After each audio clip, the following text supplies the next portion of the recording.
Shalom amigos, qué bueno que se encuentran con Derek Torah. Hemos llegado, Baruch Hashem, a los 900 videos para que ustedes puedan escoger entre los variados temas que la Torah ofrece. Y le damos las gracias al Boré Olam porque nos da las herramientas para poder llevar este maravilloso proyecto hacia un esquema espiritual completamente de bendición para sus vidas. Recuerda, cada día ha sido hecho especialmente para ti. Aprovéchalo. Comenzamos. El mapa del árbol de la vida. Etz HaHayim. El hombre es el último compuesto que comprende a todas las dimensiones. Abraham Abulafia. El mapa objetivo que revela la estructura de todas las energías existentes dentro de nuestro vacío es el árbol de la vida y sus diferentes sefirot. Un autor que se acerca mucho al concepto de sefirá y que las denomina como bandas o niveles de vibración es Ken Wilber, quien escribe en su obra El espectro de la conciencia. Si consideramos la conciencia como un espectro, cabe esperar que distintos investigadores, en particular los comúnmente denominados orientales y occidentales, debido a la diversidad de instrumentos lingüísticos, metodológicos y lógicos utilizados por ellos, conecten con distintas bandas o niveles de vibración del espectro de la conciencia, al igual que los primeros científicos que estudiaron la radiación conectaron con distintas bandas de la gama electromagnética. También cabe suponer que los investigadores, tanto orientales como occidentales, no son conscientes de que conectan con distintas bandas o niveles del mismo espectro, por lo que la comunicación entre ellos llega a ser particularmente difícil y ocasionalmente hostil. Cada investigador puede estar en lo cierto cuando habla de su propio nivel y, por consiguiente, todos los demás investigadores conectados a distintos niveles pueden parecer completamente equivocados. La controversia no se resolvería consiguiendo que todos los investigadores se pusieran de acuerdo entre sí, si no se dieran cuenta de que todos hablan de un mismo espectro visto desde distintos niveles.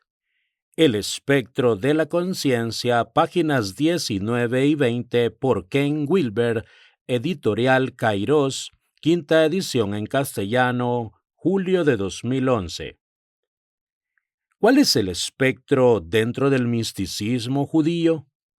El espectro o modelo donde operan los diferentes niveles es el árbol de la vida y los niveles energéticos diferentes son las sefirot o dimensiones.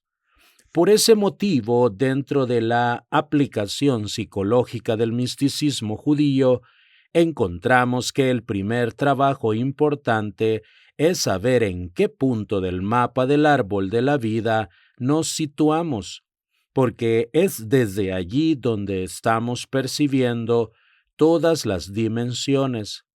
El gran desafío que propone la Cábala en términos psicológicos es el de determinar desde qué punto del espectro, según palabras de Wilber, estamos operando dentro de la realidad. El mapa del árbol de la vida y sus diferentes dimensiones son la respuesta que otorga la sabiduría ancestral del judaísmo a la propuesta de que nuestra existencia necesita de un molde, en realidad un molde inicial de ascenso y descenso, como bien lo explica el doctor Manuel Almendro. Da la impresión de que unos seres humanos sufren por no tener molde y otros por comprimirse dentro de él. Entendemos que la neurosis aparece en primer lugar cuando el molde humano se tambalea aunque no se desestructure. Profundizar en esta reflexión requeriría de por sí todo un libro. Al parecer, la sabiduría tradicional propone que nuestra existencia necesita de un molde que permita un sitio al individuo como recorte holográfico del cosmos, para poder disponer de unos mínimos límites, un molde que permita establecer una orientación en el espacio, el tiempo y la materia. Tal vez la iluminación, el Satori o la Devekut, en el sentido de unificación con la totalidad, podría aproximarse a estos estados de todos modos. El mapa del árbol de la vida seguirá operativo a pesar de la iluminación, porque ¿cómo podemos estudiar el mapa del árbol de la vida? Opera como un mapa psicológico del sujeto y como un mapa cosmogónico del universo. Así que cuando el sujeto alcanza la iluminación, por denominarlo de algún modo, dentro del misticismo judío, simplemente para el universo de Yetzirah, a los dos universos superiores de Briah y Atzilut, así que en tanto sujeto no necesita el mapa psicológico del universo de Yetzirah, pero se encuentra dentro del mapa cosmogónico de los 5 universos. En realidad, continúa existiendo un mapa de un orden superior a la psique. Suponga conseguir que ese molde llegue a ser innecesario, se sepa vivir sin límites, sin molde y sin terror a diluirse ni en el infinito cósmico ni en el finito telúrico.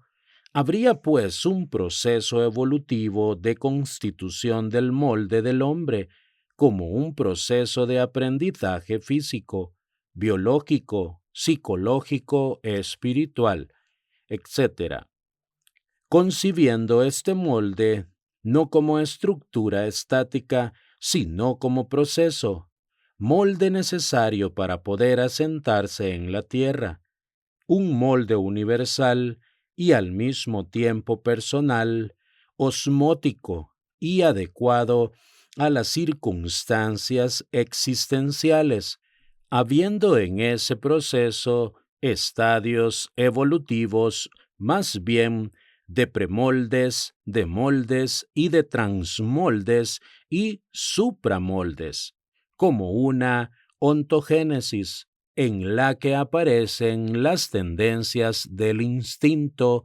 el sentimiento, el pensamiento, la intuición y la voluntad, que irían desde un nivel de indiferenciación pleromática a un nivel de diferenciación yoica y luego a una superindiferenciación transyoica de naturaleza cósmica, pero ya consciente. No es lo mismo percibir la realidad desde una dimensión del árbol que de otra. Nuestro yo y el cosmos en general debe ser percibido desde todos los puntos fijos al mismo tiempo. Y como esto es imposible, entonces, ¿qué debemos hacer? El problema que intenta resolver este trabajo es aproximarse a una percepción global que evite los enfrentamientos de las diferentes escuelas de psicología, demostrando en qué dimensión en particular está operativa cada una de ellas. Por supuesto, existen escuelas de psicología que operan en una o en varias dimensiones al mismo tiempo. El resultado de situarnos en un punto fijo del espectro es la imposibilidad de visualizar el conjunto. El árbol de la vida representa un símbolo muy potente dentro de la psicología del misticismo judío, porque nos otorga un mapa. Esto es, nos brinda un cuerpo epistémico definido, cuestión problemática para la psicología transpersonal. De todos modos, tendríamos que marcar algunas diferencias importantes con la psicología transpersonal tradicional, debido a que la psicología del misticismo judío posee algunas características que creemos que son importantes subrayar. Por ejemplo, para Wilber, el yo es una estructura transicional. En cambio, para la psicología del misticismo judío, a pesar de que tenemos que ascender a niveles transegoicos, ni el yo ni el ego desaparecen dentro de su nivel. Por lo tanto, a diferencia de Wilber, para el misticismo judío, como cada nivel sefirótico tiene una validez en dicho nivel, tanto el ego como el yo son energías que nunca serán destruidas, sino trascendidas, pero no podemos considerarlas como Wilber propone, como estructuras transicionales. Aquí podemos ver la fuerte influencia del budismo en Wilber. En cambio, siendo el misticismo judío de matriz netamente occidental, ningún nivel, por más bajo que sea dentro de la estructura simbólica del árbol de la vida, se puede ver aniquilado por un nivel superior. El ego y el yo, cada uno en su nivel, cumplen una función fundamental para elevarnos hacia los niveles superiores, pero no se puede acceder a los niveles superiores si no oscilamos con los inferiores, porque en realidad percibimos desde el Ein Sof. No existe ni lo superior ni lo inferior. Por ese motivo, la crítica de Washburn a Wilber en 2003, citada por Almendro en 2004, donde dice este autor que lo preegoico no es lo mismo que lo degradado, se encuentra completamente de acuerdo con la postura de la psicología del misticismo judío, ya que lo inferior no se puede considerar degradado. Por ese motivo, la última sefirá del árbol, Malhut, que se corresponde con la materialidad máxima, tiene su función en la realidad, y la máxima inmanencia de la materialidad tiene para la cábala hebrea una función trascendente, y este es el concepto hebreo de la Shejinah, Dios dentro de la materialidad, que hace trascendente el estado más denso de la materia. Cuando el misticismo judío le otorga divinidad al campo material más bajo, justamente sigue la postura del pensamiento psicológico de Washburn, 2003, quien percibe que Wilber, siguiendo la tradición del budismo, degrada como inferior la materialidad. Todos los niveles, el preegoico, el egoico y el transegoico, deben ser considerados niveles diferentes de una misma sustancia. La energía del Da'at, el conocimiento, es la que nos otorga la flexibilidad necesaria para movernos dentro de todas las dimensiones del árbol de la vida, y siempre debemos sospechar cuando ya estamos operando con respuestas, porque dichas respuestas son para el misticismo judío producto de nuestra falta de movimiento dentro del sistema del árbol de la vida. Por lo tanto, las respuestas pueden ser válidas en el nivel operativo en que se encuentran, pero si salimos de dicho nivel, pueden no ser coherentes en otro nivel. La pérdida de coherencia o la aparición de las contradicciones significa que estamos comparando energías de niveles dimensionales diferentes. Las respuestas son indudablemente las bases donde se construyen todos los dogmas inamovibles. Por este motivo, las preguntas se relacionan con la sabiduría, Jochma, y las respuestas con la dimensión de la inteligencia, Binah. Debemos comprender el yo en cada nivel dimensional, Sefirá. Tenemos que analizar el yo no desde una dimensión en particular, sino desde todo el complejo unificado, y por lo tanto no podemos atrapar el yo dentro de una estructura fija, porque entonces algunas partes de la estructura general del yo quedan ocultas simplemente porque no operamos en un nivel diferente. El mapa del árbol de la vida y sus diferentes dimensiones debe ser recorrido por completo y varias veces a lo largo de la existencia de una persona para que se pueda comprender realmente su funcionamiento interior. Los niveles de conciencia aumentan en la medida en que podamos recorrer los senderos del árbol de la vida con mayor frecuencia posible y no quedar atrapados dentro de un punto fijo.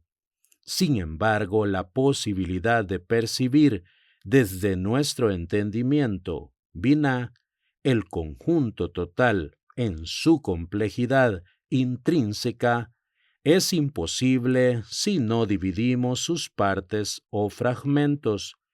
Así podemos analizar los fragmentos del yo a partir de sus 10 dimensiones energéticas básicas, Sefirot. Ahora bien, al conocer fragmentariamente las diferentes dimensiones del yo, no por ese motivo podemos decir que conocemos realmente el yo en su estructura integral, sino que simplemente conocemos sus fragmentos. Para lograr aproximarnos al yo desde la psicología del misticismo judío, debemos operar dentro de toda la estructura del árbol de la vida. La idea de este trabajo que presentamos es estudiar cada una de las diferentes dimensiones o sefirot para luego estudiarlas en su funcionamiento interno, es decir, analizarlas como un todo integrado. El problema que presenta Wilber sobre las diferentes escuelas deriva del hecho de que cada uno de los pensadores habitualmente determina un punto fijo dentro de la realidad, y por consiguiente el problema es que toda la realidad es analizada y estudiada a partir de dicho punto fijo. El propio Wilber puede haber seguido la tendencia oriental de una inclinación a la evasión espiritual al coger el ascenso a lo transpersonal como un método inconsciente de fuga de la materialidad, porque el materialismo reinante en Occidente, Clipá de Malhut, nos puede llevar a veces inevitablemente al extremo de una espiritualidad radical, desesperada, y la tentación en la que podemos caer es la de utilizar lo espiritual como justificación de una irracional fuga de la materialidad. Nunca el judaísmo llegó al ascetismo corporal para escapar del problema que surge de los límites de la sexualidad ordenada. En cambio, la psicología del misticismo judío sigue operativa desde la animalidad biológica freudiana, hasta los niveles más elevados de la autorrealización de Maslow. No existe, pues, una distorsión de la realidad, sino una fragmentación de la realidad, y todo es válido dentro de dicho análisis fragmentario. Y así como existe cognitivamente la fragmentación de la realidad, existe la fragmentación de nuestro yo. Sin embargo, si conocemos en profundidad los caminos de nuestras dimensiones interiores, podemos integrarnos dentro de un yo sólido. La solidez del yo no está dada por el carácter dogmático o fijo, sino por la comprensión de la complejidad interna de sus interrelaciones. Este es el problema de los sistemas cerrados, ya que son lineales y no circulares. En su obra La naturaleza de lo masculino y lo femenino, en los escritos cabalísticos, Ediciones Obelisco, Barcelona, primera edición, junio de 2014, Sarah Yehudit Schneider explica muy bien los conceptos del mundo lineal y del mundo circular. Podemos clasificar el árbol de la vida como un sistema abierto, porque se abre de forma permanente hacia el Ein Sof, y esto hace que sea de imposible cierre. En cierta manera, toda respuesta fuera del Ein Sof es provisional y provoca automáticamente la aparición del dogmatismo, asunto fundamental que trataremos más adelante en este trabajo. Los niveles de conciencia siempre pueden ser potencialmente más altos. Esta idea de la psicología del misticismo judío, donde el sujeto siempre puede ascender a mayores niveles de conciencia, se acerca mucho a la postura rogeriana de la tendencia actualizante. Carl Rogers, 1902-1987, se acercó a varios puntos de la psicología del misticismo judío, la Cábala. Por ejemplo, su concepto del dolor como aprendizaje se acerca mucho a la postura del judaísmo que sustenta el libro de Job, donde el sujeto debe aprender del mal, aunque aparezca dicho mal sin una justificación filosófica que lo sostenga. Otro punto importante del pensamiento rogeriano es cuando habla de las estructuras sociales que generan enfermedad.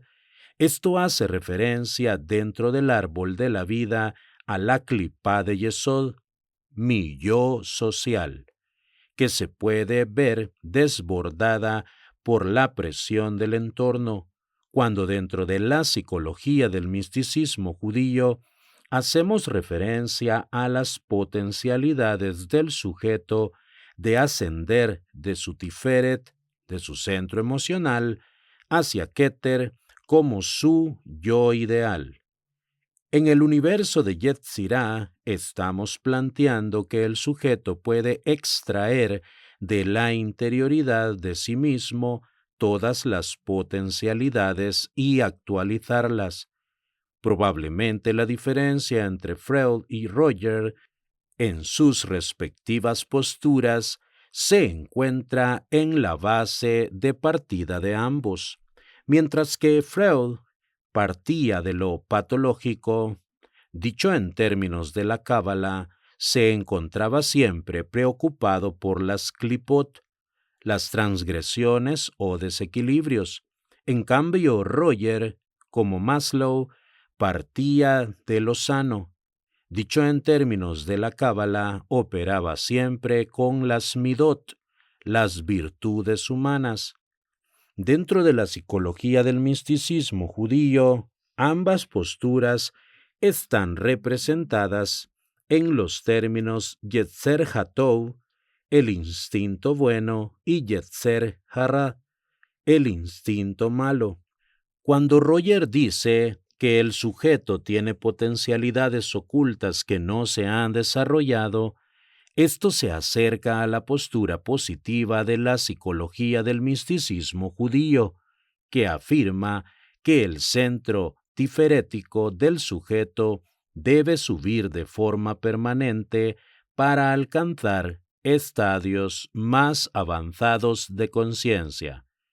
Y podemos observar la realidad desde las 10 dimensiones al mismo tiempo.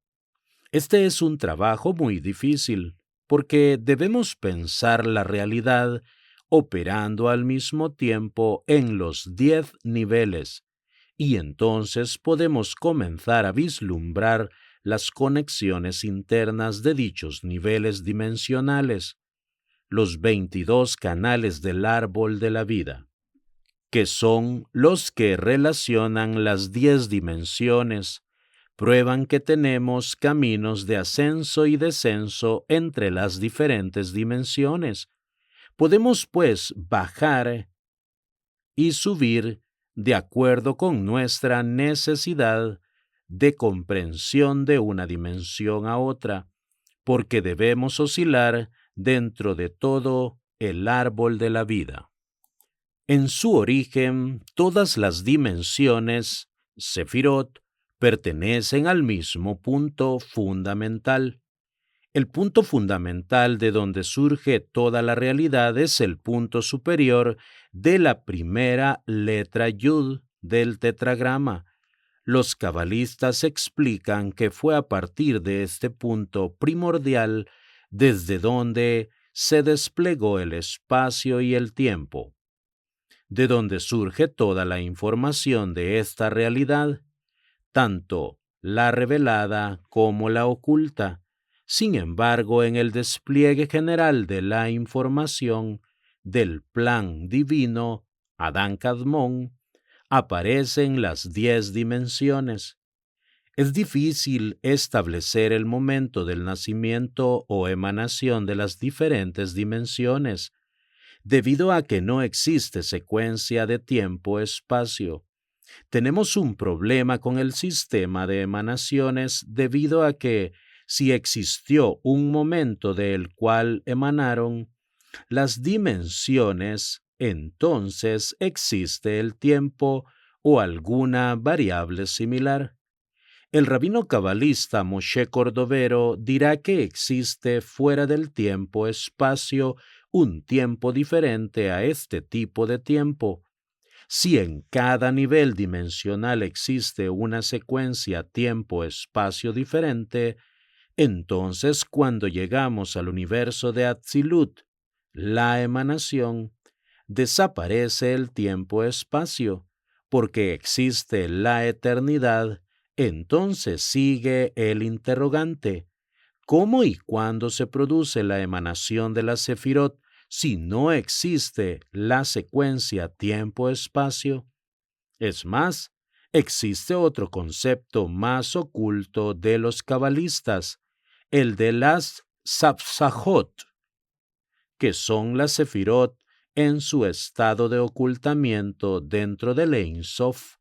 Si existía la información de la Sefirot dentro del Ein Sof en un grado de ocultamiento, simplemente se revelaron. Pero ¿en qué espacio-tiempo se revelaron? Para que exista la revelación, debe necesariamente existir espacio y tiempo.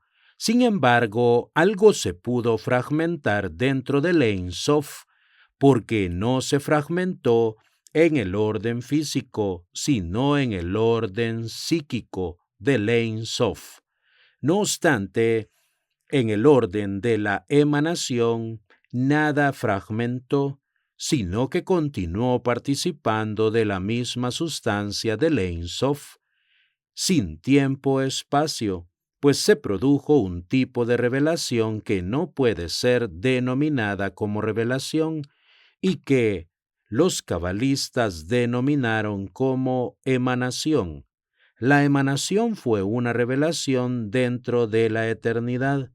Entonces las Sefirot se encontraban eternamente en potencia, en el interior del Ein Sof. A esto se lo llama Satzahot. Cuando el orden emanativo se revela, se crea el universo de Briá, la creación, que es cuando podemos visualizar las diferentes sefirot en el orden de espacio-tiempo. Entonces ya no podemos decir que las sefirot emanan, sino que existen y se revelan dentro del vacío que dejó el Ein Sof en su retirada. Todo el proceso emanativo del universo de Atzilut, el cabalista Israel Saruj lo llamará con el nombre de Sinsum Aleph, la primera autocontracción. Esta primera autocontracción no se produce en el orden físico, sino en el interior del Ein Sof. ¿Cómo conocemos nosotros el orden interior del Ein Sof si allí no existíamos?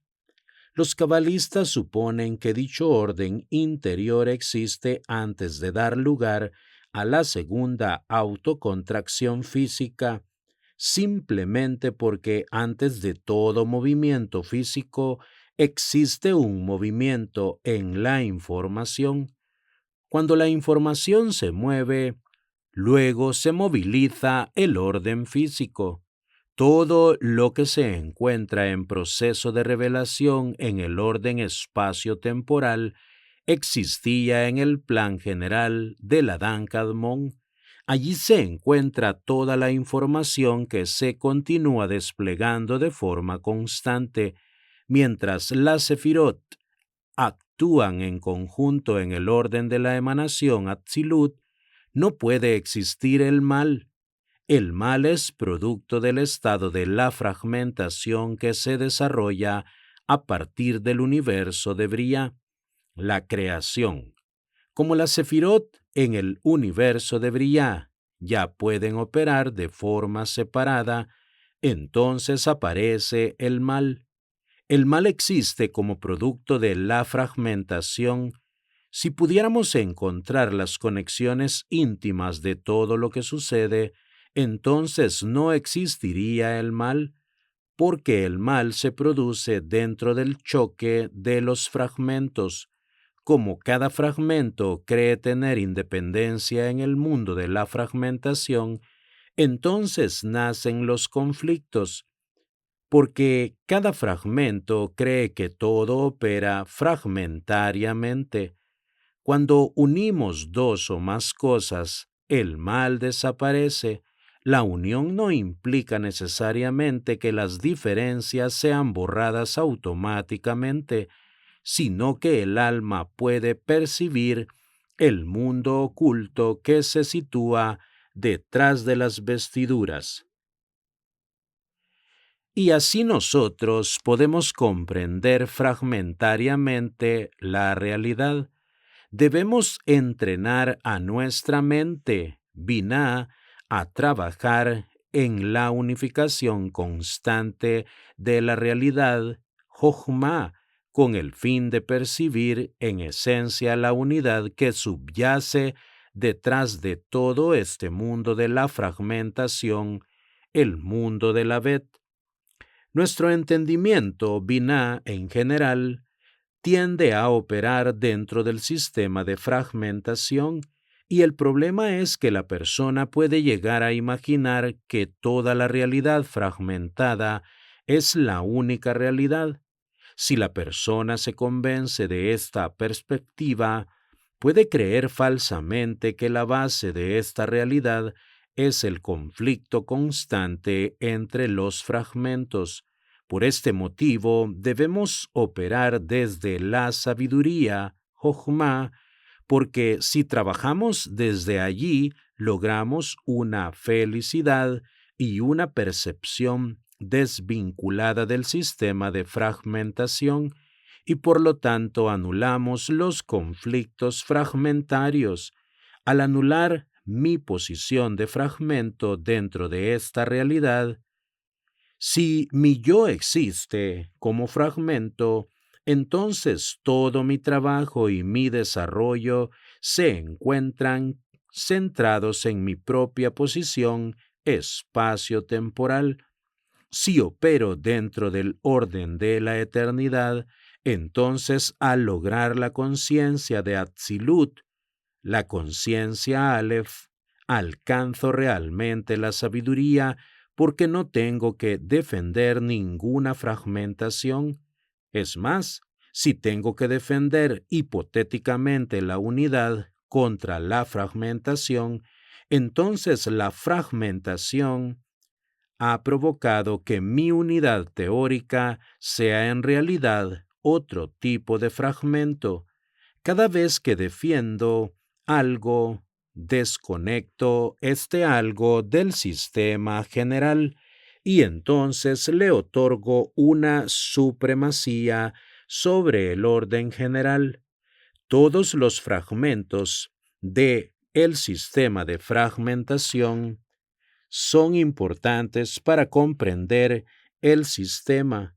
De lo contrario, si le otorgo un orden jerárquico de importancia, este orden jerárquico subjetivo resitúa el yo en el centro de la escena y nuevamente se provoca la caída a la percepción del mundo de la fragmentación, el mundo de la Bet.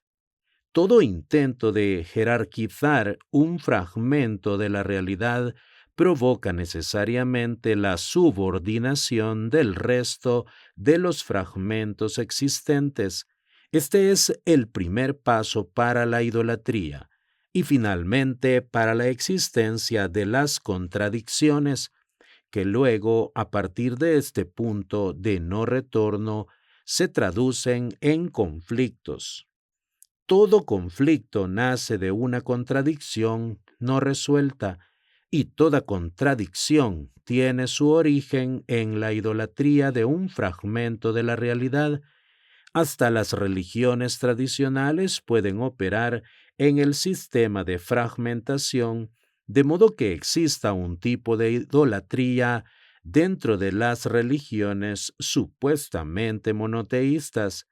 Si el verdadero monoteísmo es la creencia de que detrás de toda la realidad fragmentaria nos une el Ein Sof, entonces no podría ser posible la existencia de un monoteísta exclusiva, porque todo exclusivismo, por definición, es idolátrico, en tanto eleva un fragmento de la realidad frente al resto de los fragmentos. Si no es posible destruir el mundo de las formas, por lo menos debemos saber que las energías superiores son las que se ocultan detrás de este sistema fragmentario. Cuando una persona se encuentra feliz en un nivel, no puede ser movilizada externamente hacia un nivel superior. Nadie puede soportar un nivel de luz, or, superior a su nivel de recepción, Kli. Por lo tanto, y con esto exponemos uno de los grandes secretos del misticismo judío antiguo. Nada depende del or, sino del Kli. Y nosotros somos capaces de obtener el or de acuerdo con la extensión de nuestro Kli. Existe un tema muy complejo que lo trataremos más adelante. Es como entrenar al Kli para lograr una mayor expansión. Esto se relaciona con la expansión interior del vacío en el interior de nuestro yo. Sin embargo, debemos saber que para alcanzar la Jochma, la sabiduría, debemos trabajar profundamente el Da'at, el conocimiento, con el fin de obtener de este modo una mayor flexibilidad mental. La flexibilidad mental es fundamental para recibir la realidad de forma simultánea desde las diferentes dimensiones. Cualquiera que sostenga un punto fijo y por lo tanto dogmatice una dimensión, está creando un sistema cerrado válido. cuya validez se encuentra fundamentada en su propio cierre. La validez del árbol de la vida es un símbolo potente de comprensión porque se encuentra abierto en dirección al Ein Sof y no sitúa la comprensión en un punto fijo, ya que cada nivel dimensional automáticamente opera sobre otra estructura de comprensión diferente. En realidad, para operar dentro del simbolismo del árbol de la vida, debemos recorrer todos los senderos y todas las dimensiones, y debemos ir percibiendo toda la realidad a medida que avanza el recorrido, por lo que siempre nuestro punto de vista debe ser móvil. Al situar nuestro punto dentro del movimiento general del Da'at, el conocimiento, y operar en todos los senderos y en todas las dimensiones del árbol de la vida, el conocimiento no se vuelve estático y por lo tanto no existe un dogmatismo en ningún momento. Si alguna persona se vuelve dogmática en el estudio del árbol de la vida, implica que ha fijado un punto estático dentro de algunas de las diferentes dimensiones. Cada vez que un sistema se vuelve cerrado, sabemos que no trabajamos bien el árbol de la vida y en cada punto estático donde descansamos debemos ser conscientes de que se puede convertir en el punto de inicio de algún tipo de idolatría. Hay dos formas de derrumbar la idolatría, que siempre se nos presenta como una amenaza al avance del conocimiento Da'at. La primera es la meditación en el Ein Sof, porque su infinitud nos abre ante un sistema abierto de forma permanente, y la segunda es el movimiento constante dentro de la secuencia del tiempo-espacio. No podemos fijar un punto dentro de la secuencia del tiempo-espacio, porque es imposible. Cualquier intento mental de definir esta realidad inferior de acuerdo con un punto estático puede provocar la ilusión de control de la realidad. La característica básica de esta realidad inferior del mundo de la fragmentación, el mundo de la Bet, es que nos encontramos dentro de la secuencia del tiempo-espacio, y hasta que alcancemos la eternidad real del universo de Atzilut, la emanación, todos los intentos de situar puntos fijos dentro de esta realidad serán aniquilados por el movimiento. Para comprender esta realidad, tal como hoy la percibimos, debemos desplazar nuestra percepción en el constante cambio que se opera dentro de la secuencia del tiempo y el espacio. Amigos, hasta aquí la lectura de este día. Hashem bendiga la obra de sus manos. El Boreolán mande Parnasá Tová a sus mesas, tanto espiritual como materialmente, y que la luz de la Torá ilumine sus rostros. Hasta la próxima, con la ayuda del Boré Olam.